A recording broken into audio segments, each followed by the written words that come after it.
5 decades of Israeli occupation, and many scenes remain the same.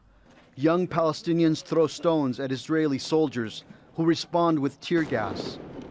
But now a report from human rights organization Beit Salam and Hamoked says Israel is ignoring special laws to protect the rights of minors and teenagers when they are detained after a protest.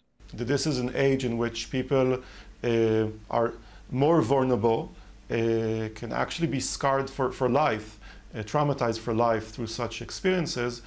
So you want to have special protections in place. The report's authors say the justice system in Israel lacks any understanding of due process when handling Palestinian teens, specifically in occupied East Jerusalem and the West Bank. We have a system in which on one side the police officers, the prosecutors, the judges, the jailers will all and always be Israeli. And in this case, you have Palestinian teenagers who are always on the receiving end of this reality.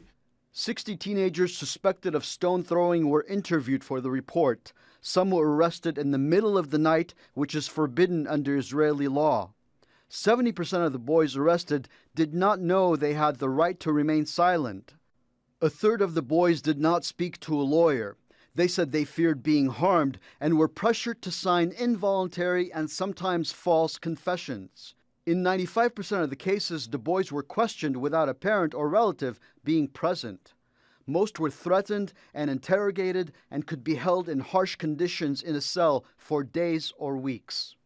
Human rights groups don't see Israel changing its abuse of Palestinian teens anytime soon. Sad and difficult conclusion is that we are unlikely to see any meaningful change in these policies in the absence of ending the occupation.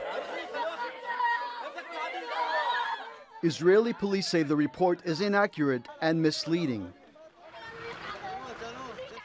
Paul Chadurjian, Al Jazeera.